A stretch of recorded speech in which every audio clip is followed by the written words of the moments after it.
Mom. Hi, Pam. Happy Mother's Day. Thank you. Welcome to Herstory Revisited in this very special Mother's Day episode. In honor of Annie Lapaire, My mom, Sophie's mom, who have passed. and Emily Cox, my mom, who's still here. And a special greeting of Happy Mother's Day to Mom. We also have some very special guests, two of them. One is Mikky Nova, who's a new mom, and her beautiful new baby, Jaden Cooper. And our dearest friend, Kimberlea Wilson, talking about a beautiful poem that she has written about being a mom. So in honor of all the mothers, Happy Mother's Day. Yay! Mikky Nova, Hi. tell us all about being a new mom. Say hi, J-Bug. It's definitely a learning experience for everybody in a positive way. We get to know each other and what works, what doesn't work, how things change over time. And really, it's just a fine balance of the self-care and getting to Tell me learning what it's like textures. to see the world through your boy's eyes. Definitely. Even just watching what he watches or seeing what he's playing with, or even like with your rings earlier, just like exploring that texture and something that's new and different to him is it's just a lot of fun to see through somebody who's just starting to see the world around them.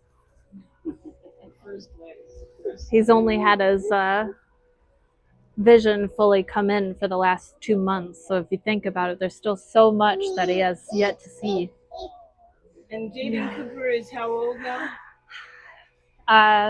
He is officially 8 months as of April 30th. What do you think has been the most joyous part of being a new mom? I think being able to just watch and see how things change for him over time, watch and see how they grow, knowing where they were, where they are, and where they will be is just exciting to think about. And knowing that he still has so much ahead of him to see. What advice do you have to other new moms? Ooh. I have to say, I would think while pregnant, I made sure to ask and really just take in any sort of input and advice and perspective from other people. I think people of all sorts, with kids, no kids, adults, and pretty much all ages, and just talk with them about like things that they experienced and what stood out to them.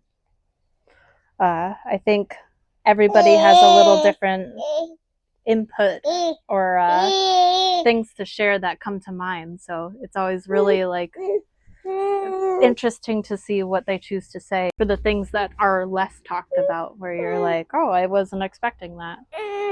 Right. Yeah. It's a village. Yep. Like I think the one thing that stood out to me the most that I wasn't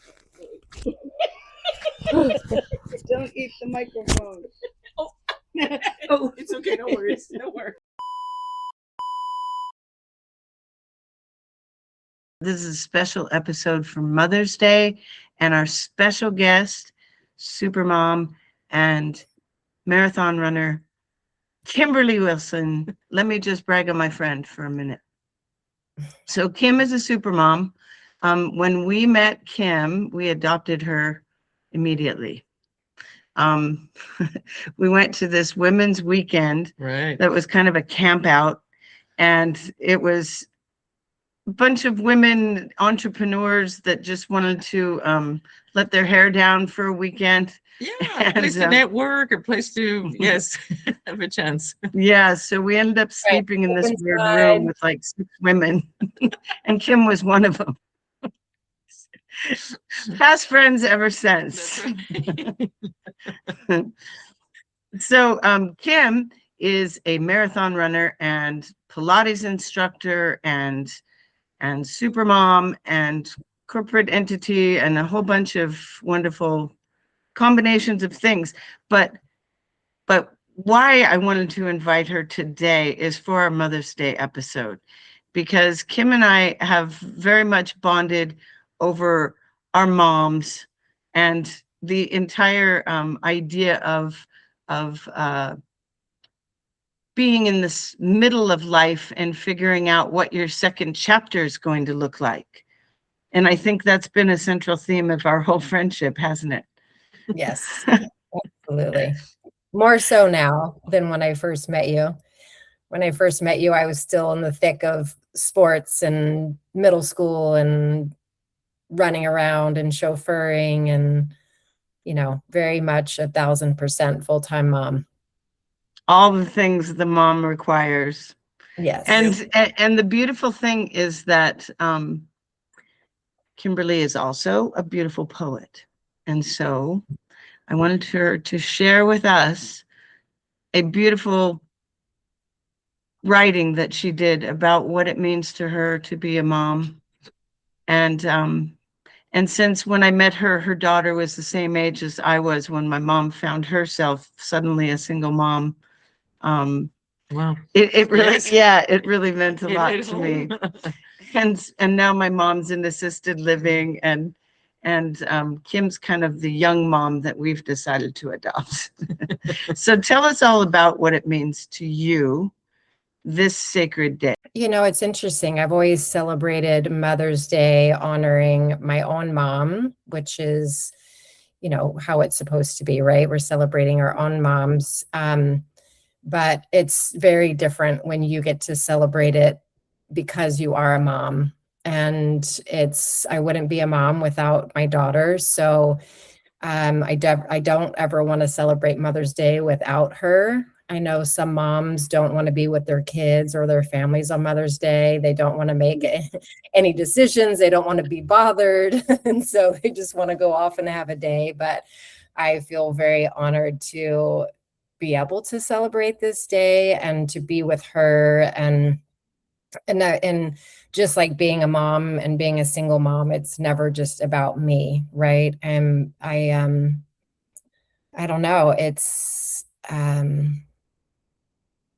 a really sacred bond. I feel very blessed to have been on this journey with her and, specifically her, although who knows what I would have said if I had another little being. But I think because she and I have shared so many years, just the two of us, and we have a very, very special relationship and a tight bond. I feel even more blessed.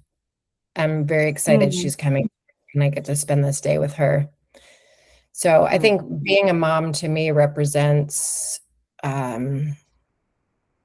just like the ultimate feminine. I wanted to be a mom since I was very little. I knew that was like the one sure thing I wanted in life was to be a mom. I wanted 4 kids. I am very grateful I have one. Although I would have been 4.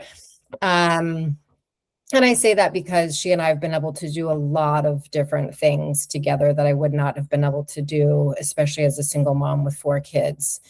But it's, it definitely was the first time in my life that I encapsulated and captured like who I am as a woman and my confidence and my voice and my footing, and really going through that metamorphosis of labor and going within and then having this incredible outcome, this incredible being that I get to share my life and her life with has been, I don't know, really magical. It's just a different love that I've never been able to experience with anyone else. Yes. So would you share with us your kind of poem writings about being a mom? Yeah, I will read that to you. I didn't intend this to necessarily be about motherhood, but that's, mostly when I sit down to write, this is what happens. Self. When we look inward and society tells us we are selfish. The darkness holds steady outside as the rain falls on each delicate new flower trying to bloom from sparse spring days. Winter struggles to hold on and meet my Monday morning with almost freezing temperatures and gusty winds. As the light of dawn is slowly trying to emerge through the clouds, fog, rain, and wind, Monday morning meets me with the thought of self. The morning meets me where I am in contemplation between my winter and spring. The seasons of life bring contemplation of what has been and what will be. Years of having the privilege of being a mother and enjoying each new day. Today, I wake up with my daughter no longer in my home, no longer packing lunches, racing off to school, being a few minutes late to work, squeezing in a workout at lunch, shoveling lunch into my face at my desk while working the second half of my day, just to rush back to pick up my daughter, off to soccer, home for homework, dinner, bath, and bed. At times, those days seemed endless yet purposeful. As this season of my life has ended and I find a little more time on my hands, my sense of self feels lost and empty at times. Being a mother never ends, thank goodness. Mothering is without a doubt my most beautiful, soul-wrenching, fulfilling, rewarding role in life. Being a mother to my now adult daughter and all of the years before is my greatest accomplishment, my biggest purpose. I sit in silent contemplation, often over the past 6 months, wondering how I can begin to fill my days with the audience of the earth as my newborn child. Many parts of my day feel like nursing a brand new child, no manual, no guide, and no teacher. The stillness of being in my body, my thoughts, my breath, evaluating the richness I crave. Being new, being alone, being middle-aged, being still, being in new spaces, a new region. The simplicity of life seems graceful to allow the thoughts, the time to review my craving for more richness, more community, more depth, more nature, more self-care, more service, more outreach, more life. The silence of morning before the first bird chirps, before the alarms in homes begin to buzz, before traffic begins, before movement stirs, the stillness of first thoughts. I sit in wonder of the day, welcoming grace, the unknown, gratitude for yesterday and for today. How can I be a mother to myself? How can I love myself like I love my daughter? The unwavering, unconditional, deep, rich love and nurture I ooze with at the thought, sight, or mention of her name. Can I learn to feel this love for myself? I know this love is possible. Is it possible to love oneself as richly as the potential to love another? Is it selfish? Is it indulgent? I would protect her in ways I can't seem to protect myself. And yet, this is how she will learn, by watching me. The role of a mother, to live one's life in the way we want our children to be, yet live our own life. How can this be? This is the magnificence and awe of each day. What would I tell my daughter if this were happening to her? Am I following my own advice to protect and care for myself?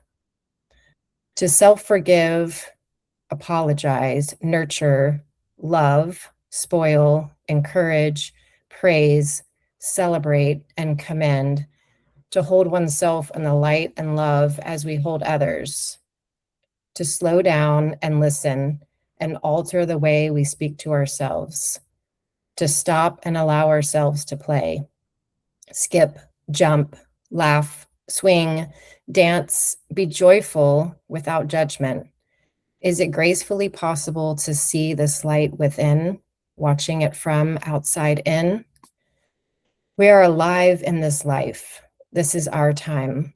The world is suffering enough. People are in pain. Nature seems to be the victim of human negligence. Hatred is running amok. War never rests. Artificial intelligence is beginning to creep into human intelligence, yet we seem to complain about it, work against it, and don't fight to change it. What if? What if we turn inward more, not to be selfish in the sense we lose curiosity, thoughtfulness, service, or community, but to learn to love ourselves enough to shine brighter in the world, to forgive ourselves for our shortcomings, our behaviors, our mistakes, and turn the apology into self-love, to love more, to place love as the forefront of life, relationships, and society, to teach generations to hold a career they love and they're passionate about, to change the way the government sees healthcare, time off, education, the old Washington days of life, into being the love in this world. One of my favorite films, Love Actually, has it correct. Love truly is all around. It has been ingrained to look externally. It has been ingrained for us to look externally for gratification, pleasure, joy, love, trust, and fulfillment. As young children, if we teach them to see this within, to carry this love they are born with internally, and to follow passion, to not put price or value on external material items, would we live in a world more gratifying and graceful? The peace we crave is within us each day. Simple breath work, stillness, routine to bring the joy of the day, the gratitude of small things in life, the richness of what is to come. Have you ever been to a third world country? The poverty is heart-wrenching. The passion is deep. Religion is strong. Community is rich. The smiles are different. The elderly are valued. Nature is nurtured. Material items do not exist. Struggle is real. What I find the most beautiful is the life, the richness, and the depth of each day. We all have a story, a sense of self, a perspective, the way that we see the world, and I wish more of us truly showed up fully in ourself. Let's take up more space. Let's share our story. Let's allow our authentic self to shine through. Let's be fully present. Let's be more loving and gentle with ourselves and with others. After all, without us, there is no world. When we die, our world becomes someone else's. We are a mere memory of the world. Let's live while we are here to our full capacity and grace for one another with love and our own true existence. Watch how others see you. Watch their reaction to you. Be observant to who is drawn to you. Evaluate the things that you see. The world needs you. We are all here at this perfect time, in this perfect place, doing exactly what we need to be doing at this moment. Time is precious. Don't allow others to hold you down, and always look up. Yes. Oh, Beautiful words of wisdom, practical wisdom. yeah. Wow. It really captures the essence of being a mom. Because now you have to, in the second part of your life, you become more maternal, whether you have children or not.